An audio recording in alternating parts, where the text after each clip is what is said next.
My daughter-in-law slept with my husband 1 week before I signed the divorce papers.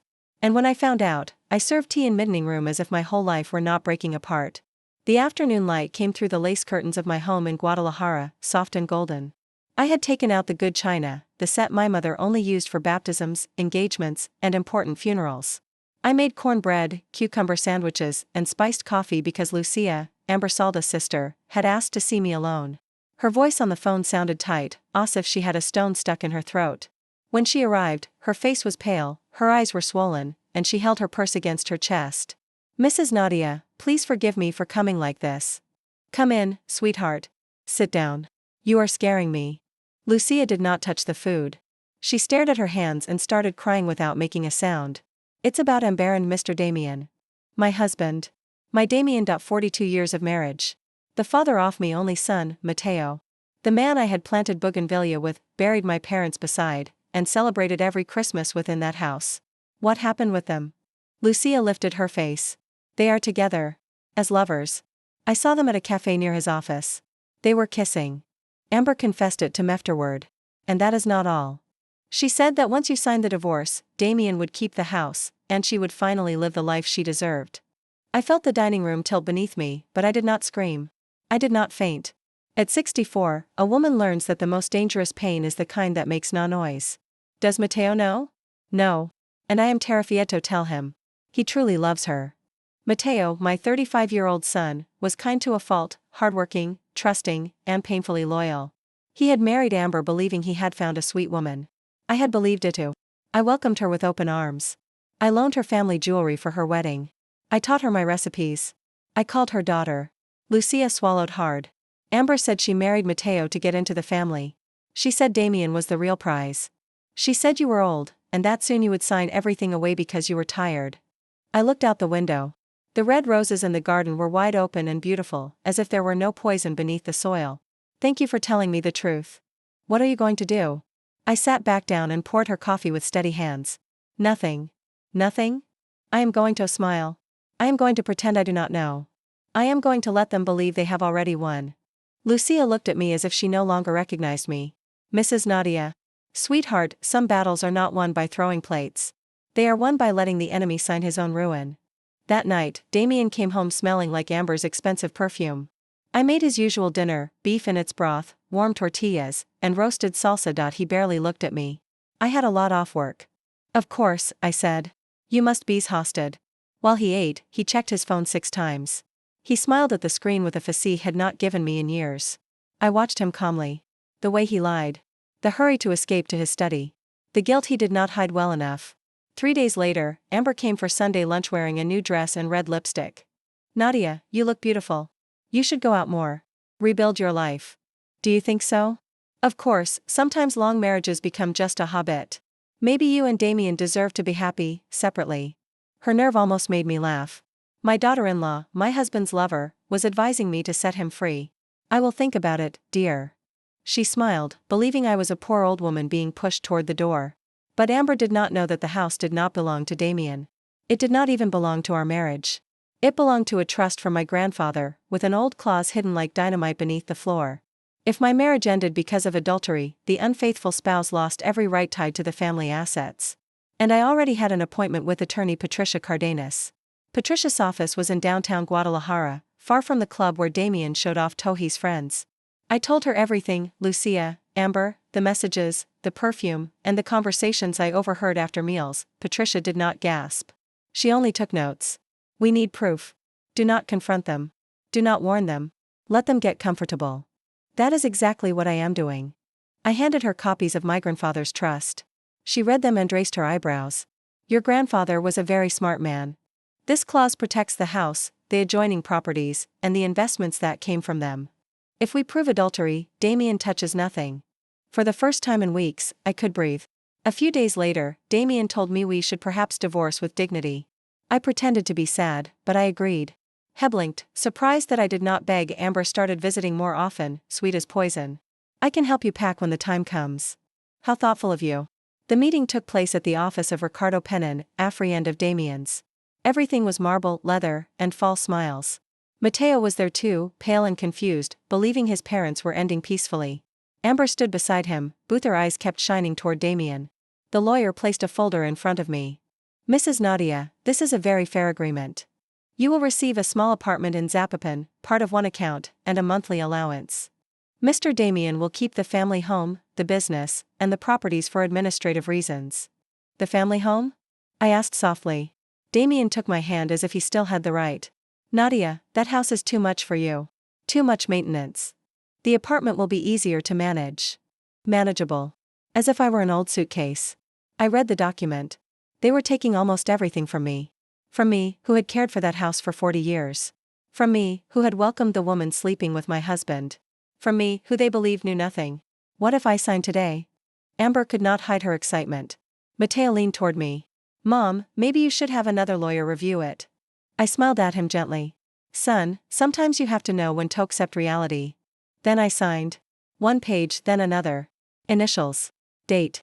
Nadia Elizabeth Rivas de Valdez. Every letter was bait. Damien looked confused. He had expected tears, accusations, one last plea. He did not understand that missignature was not surrender. It was permission for his greed to step fully into the light. As we left, Amber hugged Mateo and said, "Your mother is so strong. We will all be happier now." Yes. I said, looking straight at her. I am sure we will all get exactly what we'd serve. 2 weeks later, while I was pruning my rose bushes, Mateo arrived destroyed. He sat on the steps and broke down crying. Mom, Amber lied to me. I found messages. She and Dad planned all off it.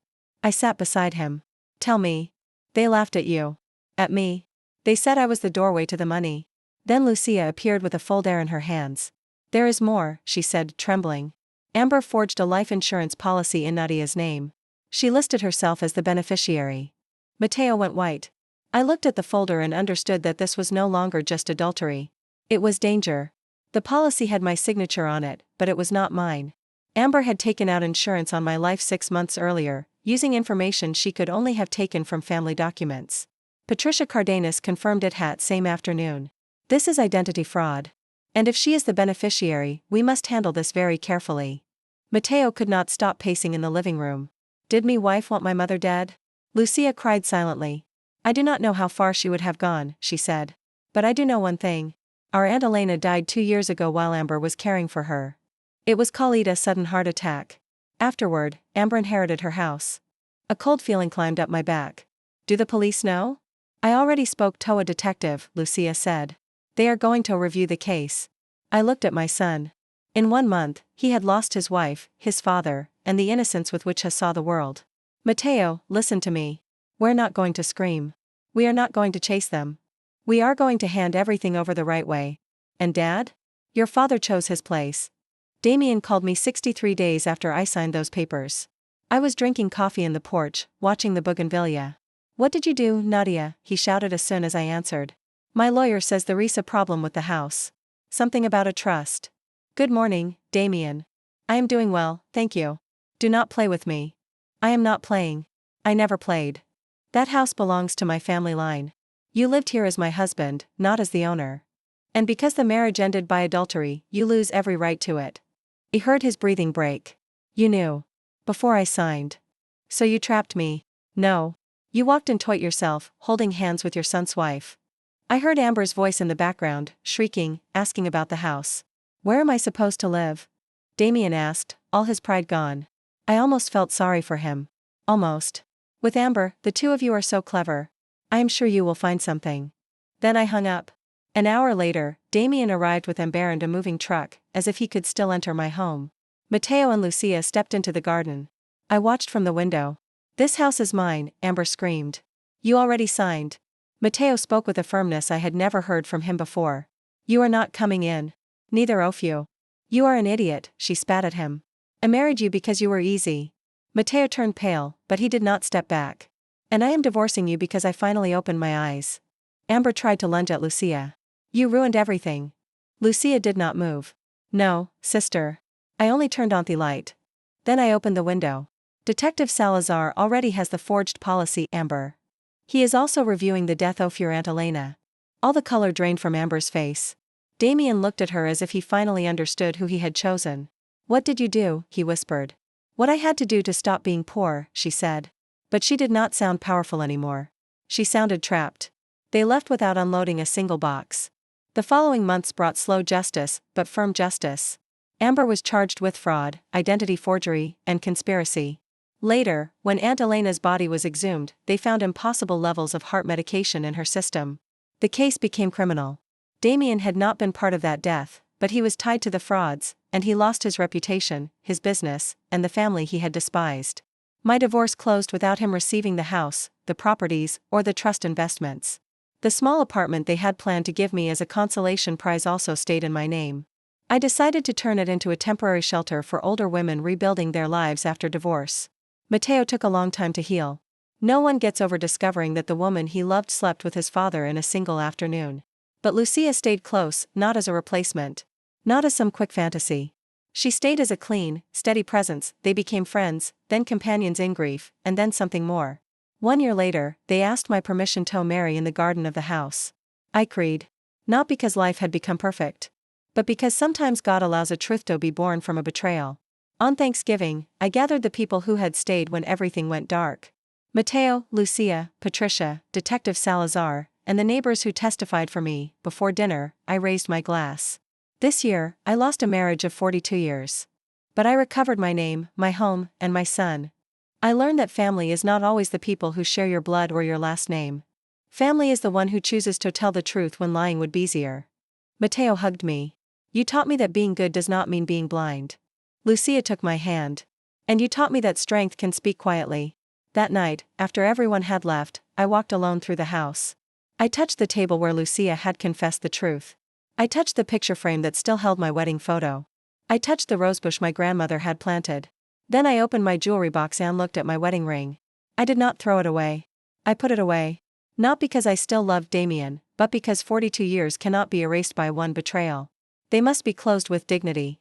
Now I am 65. The house is still in my family. In spring, the oak tree in the yard blooms again. And so do I. They thought that because I was older, because I was a wife, because I was amateur, I would not know how to defend myself. They were wrong. Sometimes a woman does not need to scream to win. Sometimes she only needs to wait, sign calmly, and let the truth destroy everyone who underestimated her.